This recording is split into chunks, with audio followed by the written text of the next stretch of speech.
Daniel chapter 2, beginning at 24, and I'm reading down to 40. Okay. Therefore Daniel went in unto Arioch, whom the king had ordered to destroy the wise men of Babylon. He went and said thus unto him, Destroy not the wise men of Babylon. Bring me in before the king, and I will show unto the king the interpretation. Then Arioch brought in Daniel before the king in haste, and said unto him, I have found a man of the captives of Judah, that will make known unto the king the interpretation. The king answered and said to Daniel, whose name was Belteshazzar, art thou able to make known unto me the dream which I have seen, and the interpretation thereof? Daniel answered in the presence of the king and said, the secret which the king hath demanded cannot the wise men, the astrologers, the magicians, the soothsayers show unto the king.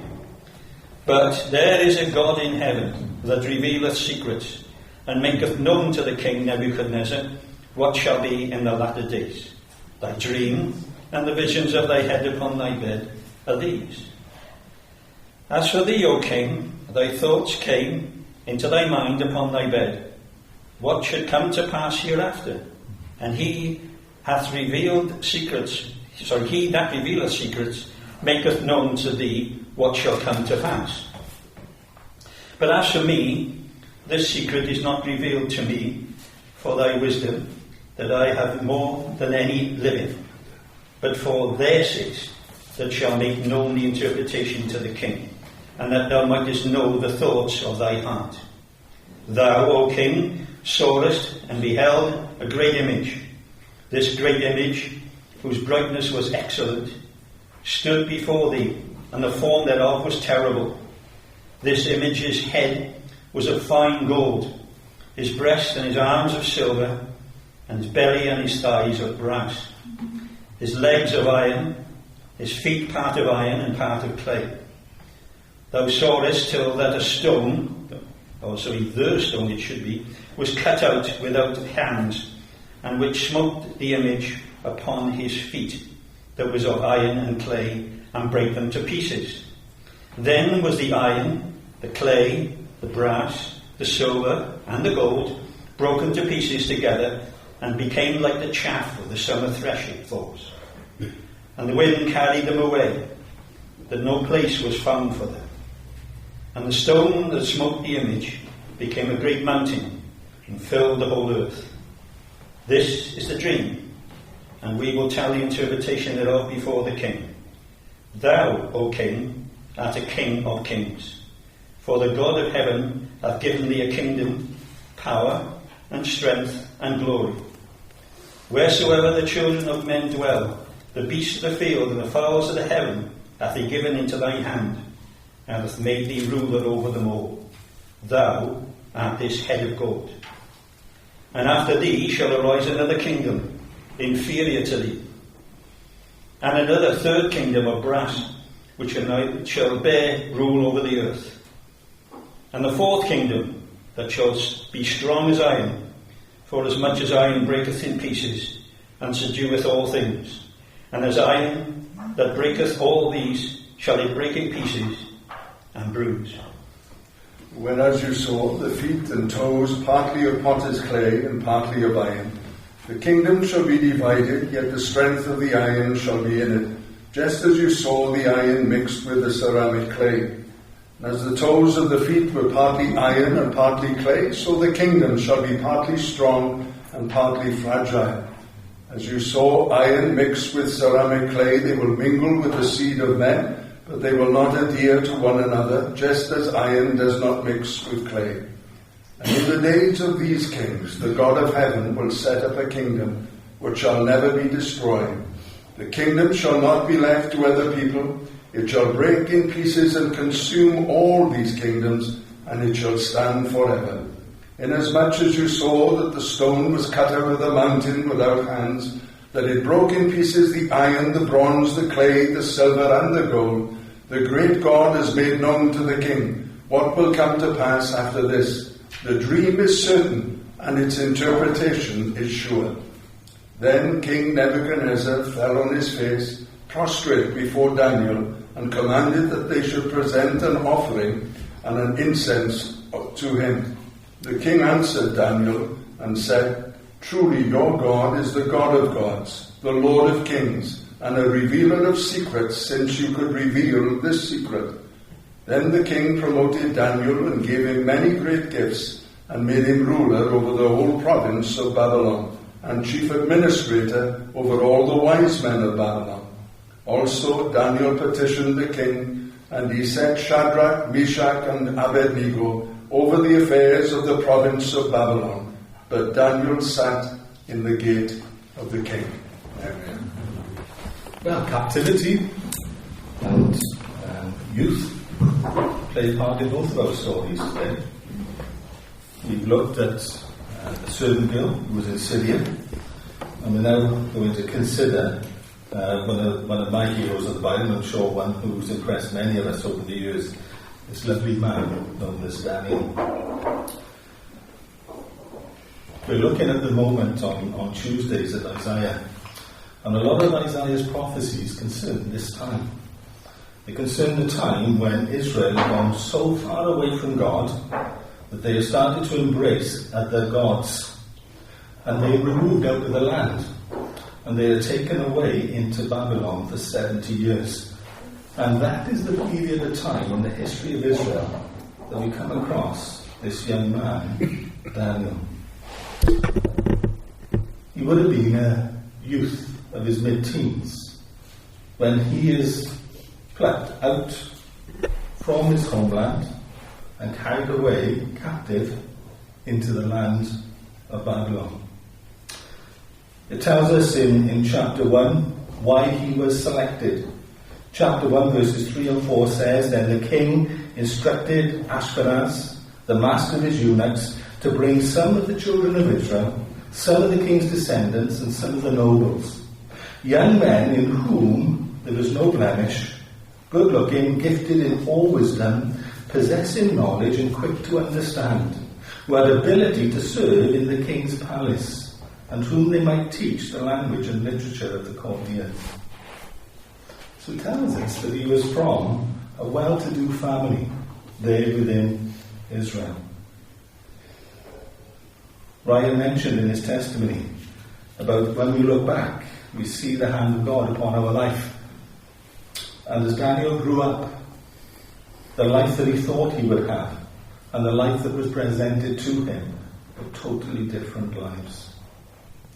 The Bible tells us that he would have been in his mid-teens, and he stayed in Babylon for the full period of the captivity of 70 years. He would have remembered Jerusalem. He would have remembered home. But he spent his life in Babylon. But there's something special about this young man. He's a godly young man. And it gives us wonderful encouragement when you think about the state of Israel, when we think about how far away from God the nation had turned, and yet, even in that environment, God still had his followers. God still had people who were true to his name. And one of those was Daniel. When he arrives in Babylon, he is told that he is going to have a period of training for 3 years. By the time he comes out of training, he's still only going to be in his late teens. He's going to have 3 years of training. But there's a bit of a pinch with this.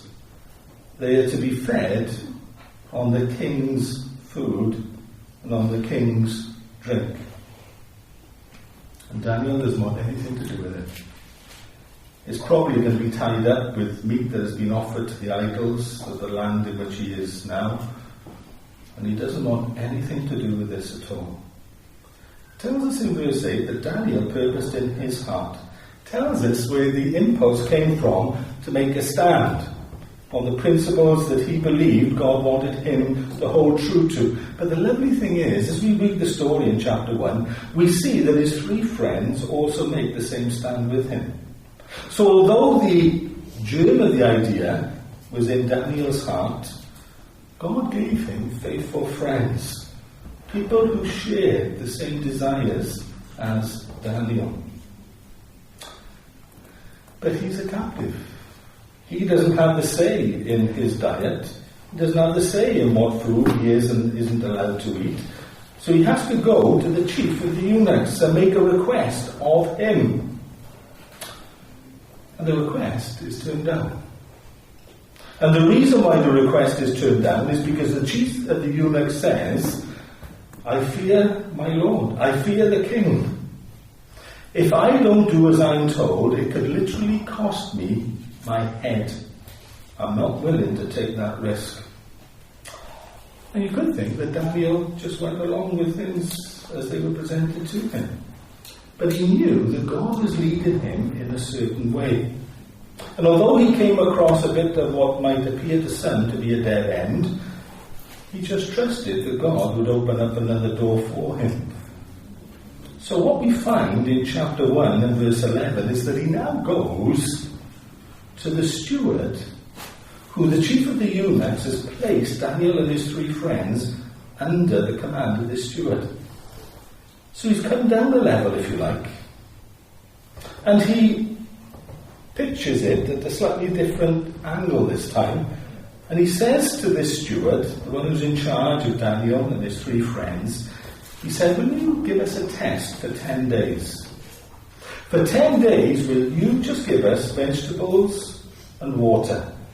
And after the 10 days, compare our appearance and our health to the health of the others who have had the king's meat and the king's drink. And the steward was willing to do that test for 10 days. The really important thing is that when Daniel presented this to him, he said at the end of the test, we will do whatever you see fit. You see, Daniel understood that he was a slave. He understood that he had been taken away into a foreign land. He understood that he couldn't tell people what to do. But he was also aware that God was speaking to him. And he had the confidence to trust that God could work in other people's lives as well. And he didn't have to browbeat the steward into doing something that he wasn't happy with. He was quite okay to give the steward the responsibility of the decision. Because Daniel knew the impulse was from God. And Daniel himself knew what the outcome of this test would be. He trusted. He trusted God's prompting. He trusted God's leading. And of course, after the 10 days, what do you think? Daniel and his friends looked so much healthier, so much better. And so the steward continued to give them the vegetables and the water that Daniel had asked for. They were there to be trained by the people. They were there to learn from the Chaldeans. But Daniel and his 3 friends had an advantage over everybody else because they had a different teacher. Look at what it tells us in verse 17 of chapter 1. As for these 4 young men, God gave them knowledge and skill in all literature and wisdom, and Daniel had understanding in all visions and dreams. They were being taught of men, yes, but they were also being taught of God. And God had given them abilities. God had endued them with gifts to help them on their way. Not just Daniel, but him and his 3 friends. At the end of the 3 years, the king himself interviewed all the captives. And the Bible tells us the cream of the crop, the ones who impressed the king most of all. The Bible tells us they were 10 times better. Verse 20 gives us the figure. They were 10 times better than anybody else. And who do you think it was? Daniel and his 3 friends, Hananiah, Mishael, and Azariah. And so the king had them to serve with him. And they served the kings of Babylon, and they even served the kings of the Medes and Persians for the first year after as well. One of the things I love about Daniel is his consistency of life. Right throughout his life, God is with him, and right throughout his life, he is seeking to minister and to do everything that God wants him to do, regardless of the context, regardless of the circumstance. He knows that God's hand is upon his life, and he's listening to what God wants from him. So that gives us the context, that gives us the setting for what we want to look at from Daniel chapter 2, which is the vision of this image that Nebuchadnezzar has. As you can tell, it's quite a long chapter because we only had half of it, and even that was quite a lengthy reading. But just to go back and look at some of the context again of this actual event, it tells us that Nebuchadnezzar had a dream, and he had been troubled by his dream. He knew that the dream was of the utmost importance, and he wants to know what the dream means. But there's an added problem here. He can't remember the dream. He doesn't know what the actual dream was, but he knows it was something very, very important. So he asks for all the advisors, he asks for everybody to come before him, and he gives them the challenge. And he tells them, just to give them a bit of an incentive, if you cannot tell me my dream and what it means, you will all be slain. He's not a very reasonable man on times, old Nebuchadnezzar. And the advisors, they say to him, nothing has ever been asked of this before. Yes, we can interpret a dream for you, but tell us what the dream was. And the king is adamant. No, I want you to tell me the dream, and I want you to give me the interpretation. Look at the wording of verse 10 of chapter 2. The Chaldeans answered the king and said, there is not a man on earth. But there was a man. There is not a man on earth who can tell the king's matter. They didn't believe that anybody could possibly do this. And from a natural point of view, they were right. But are we dealing from a natural point of view? Are we dealing with a natural God? No, we are dealing with a supernatural God, and we are dealing with a supernatural servant of God. And that man, of course, is Daniel. And he is going to come to the fore. But at this time, the advisors are not aware that there is anybody who can possibly help. The king puts his threat into action, and he actually starts slaying the wise men. He actually starts to kill them. And it tells us in verse 13 that they are seeking out Daniel and his companions in order to kill them as well. Notice that. They are seeking Daniel out and his friends in order to kill them. But God gives great wisdom to Daniel that when the captain of the king's guard comes to him, he is able to have a conversation with Arioch. And he asks him, why the haste, why the rush? And everything is explained to him. And Daniel says, give me a bit of time, get me a bit of time from the king, and I will be able to tell you his dream and his interpretation. Daniel is confident that God would help him. But the lovely thing was, he turned to his friends again. It tells us in verse 17 that he made the decision known to Hananiah, Mishael, and Azariah. All four of them saw the face of God. That God would give the interpretation and also give the dream. And the secret was revealed to Daniel in a night vision. God listened, God heard their prayer, and God told Daniel what the dream of Nebuchadnezzar was and also the interpretation of it. And Daniel is so grateful to God. If you look at his prayer in verse 20 to 23, have a look at it when you get time at home. Verses 20 to 23, it is a lovely prayer of thanksgiving. And he thanks God for what God has done. He's not a proud man, he's a humble man. He is not exalted in his own eyes because of the giftings that God has given him. He is very, very grounded. And he knows where the giftings come from. And he is always careful to give God the honour and the praise that is due to his name. And that's exactly what he does. But the ending of his prayer is a lovely way of saying it. I thank you and praise you, O God of my fathers. You have given me wisdom and might, and have made known to me what we asked of you. Notice that. You have made known to me what we asked of you. Not what I asked of you, what we asked of you. He's acknowledging there the support and help of his friends as well. You have made known to us the king's demand. Again, it's that collective responsibility, collective answer. He goes to find the captain of the guard, Arioch, and he tells him, I have the interpretation and I have the dream as well. Remember, this is the man who had been sent to kill him. Arioch now goes before the king. And look at the craftiness of man, but also the hypocrisy of man.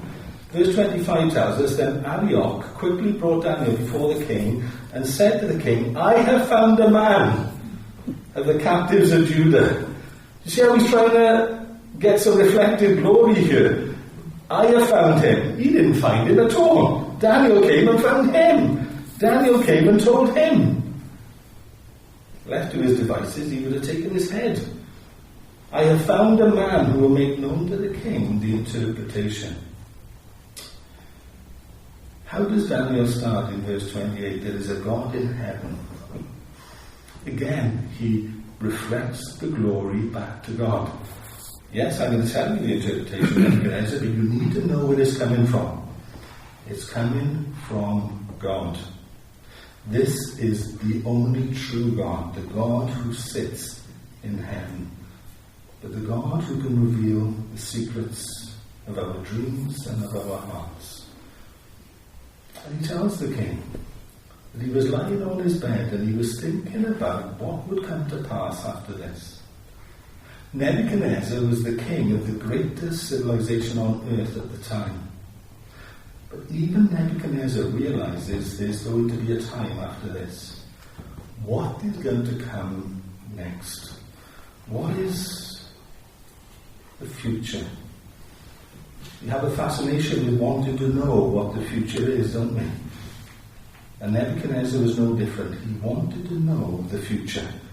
He wanted to know what would come after his kingdom. And God tells him. God speaks to him. And he speaks to him by the way of the dream that Nebuchadnezzar had. And he has this image of a man with a head of fine gold, a chest and arms of silver, the belly and thigh of bronze, the legs of iron, and the feet are partly of iron and of clay. And then he sees the stone that is cut out without hands. And it strikes the image at the feet of iron and clay, and it breaks it into pieces.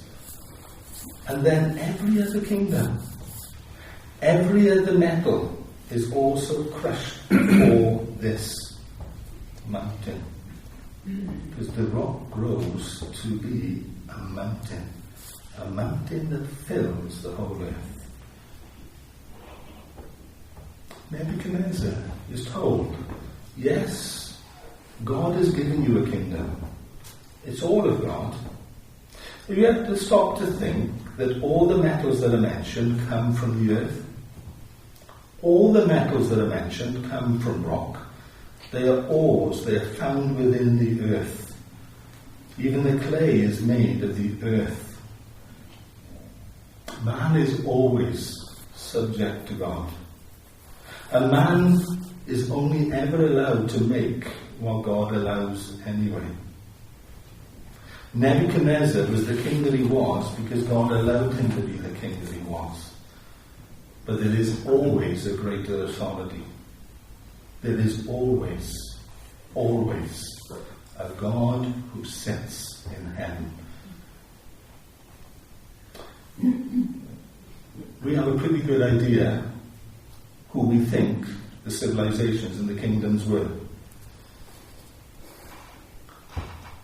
Daniel doesn't go into that in the dream at all. Suffice to say that all the other kingdoms that come will also pass away. And at the very end, all the kingdoms of men come to nothing. Because the stone, the rock that strikes at the feet, is a representation of the kingdom of God. And the message that Nebuchadnezzar is being given is you were worrying about what's going to come on the earth after. But the thing you need to remember, most of all, Nebuchadnezzar, is that in the end, God reigns. In the end, it is God's kingdom that is established upon the earth. All the kingdoms of man will come to naught. They will all have an end. But the rock that becomes a great mountain in verse 35, it fills the whole earth. It tells us in verse 44 a little bit more about this kingdom. In the days of those kings, the kings of the feet of iron and clay, in the days of these kings, the God of heaven will set up a kingdom which shall never be destroyed. God's kingdom is different to the kingdom of man, because man's kingdom comes to an end. God's kingdom will never be destroyed. It will stand forever. There is not only a God who reigns in heaven now, there is a God who will always reign. There is a God whose kingdom will know no end. And when he steps in and sets up his kingdom, there is no kingdoms after it. His kingdom is the final kingdom. His kingdom is the eternal kingdom. You know, Jesus talks about this rock in Matthew 21. Let me look at some verses in Matthew 21.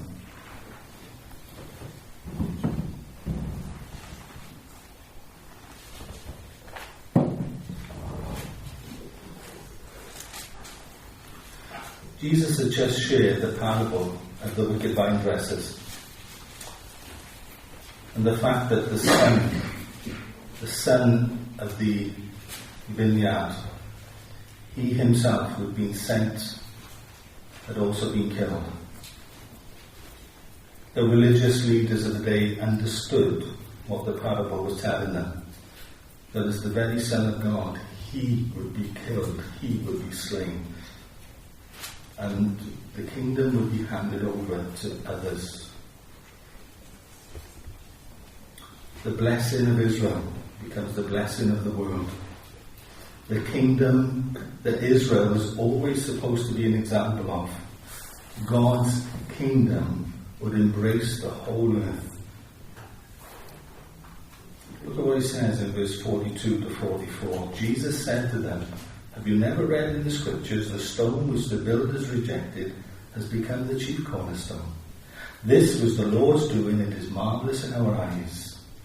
Therefore I say to you, the kingdom of God will be taken from you and given to a nation bearing the fruits of it. And whoever falls on this stone will be broken, but on whomever it falls, it will grind him to powder." Solemn words indeed. Jesus is the rock, and we have a choice with the rock. We either fall on the rock, we either submit to the rock, or the rock one day falls on us. It's our choice. Our choice. We either acknowledge him as the God that he is this side of the grave, or we face him as our judge the other side of the grave. Solemn words that Jesus shared there. King Nebuchadnezzar begins to see the revelation of God into his heart.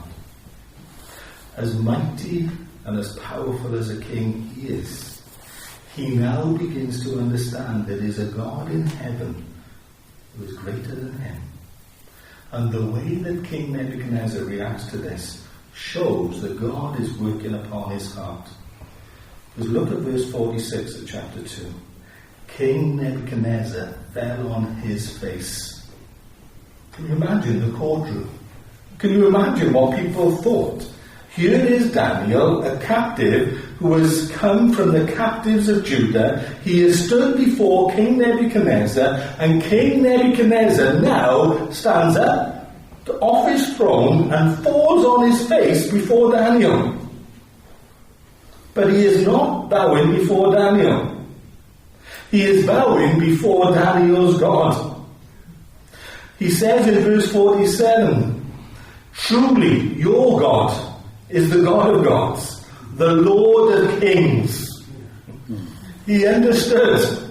He understood what God was telling him in the dream. Yes, he was a king. Yes, he was a king of an incredible kingdom, one of the greatest civilizations the earth has ever known. But there is a Lord of kings. There is a God who he is answerable to. And he bowed down before this God. Daniel had never expected this. When he was dragged off from his home in Israel, he never expected this, that there would be a day when he stood before the mighty King Nebuchadnezzar, and Nebuchadnezzar was sprawled out on the floor in front of him, acknowledging the greatness of God. The king promotes Daniel, and Daniel remembers his friends, puts a word in for them, he gets them working alongside him as well. It reminds me so much of a verse we just quickly looked at the other day.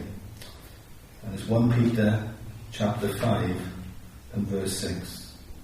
"Humble yourselves under the mighty hand of God, that he may exalt you in due time." He humbled himself. Humbled himself. When Daniel stood before Nebuchadnezzar, look at what he said in verse 30. "As for me, this secret has not been revealed to me because I have more wisdom than anyone living, but for our sakes, who make known the interpretation to the king. It's so that me and my friends will be spared, but also that you may know the thoughts of your heart, that you may know there is a God who wants to speak to you." Naaman's little servant girl had the confidence to speak up, and Naaman was healed. Daniel had the confidence to seek God, and Nebuchadnezzar was confronted with a God who up until this time he did not know. And he realized that there was a God in heaven. God can do great things, but God always works through people. He works through Daniel, he works through the prophets of old, he worked through the mouth of a little servant girl. I know there are occasions where God speaks directly into people's hearts, but on the whole, if you look at it, he loves to cooperate with his people. May we humble ourselves and may we seek God's face, that he may use us in his time. Daniel stayed true to the convictions of his heart. Daniel had an influence upon his friends, but most important of all, Daniel knew God. And Daniel knew that he had a God who wanted to be known, and Daniel wanted to share him. And Nebuchadnezzar, the great king that he was, realized there is a God in heaven. For all of us, there is a God in heaven. He loves us, he has spared us, he has saved us, but he wants to be known. And we thank him that we can trust him for that. What a wonderful, wonderful outcome to a story that has such a sad start. This young man being dragged away from home, transported to a land far away, spending 3 years being told stuff. And most importantly of all, he never lost sight of God. Always stayed true to God. Thank God that He is faithful and He is with us in all circumstances, the good and the bad, what we would rejoice in and what we would shirk away from. Whatever we're going through, God is with us and God uses us.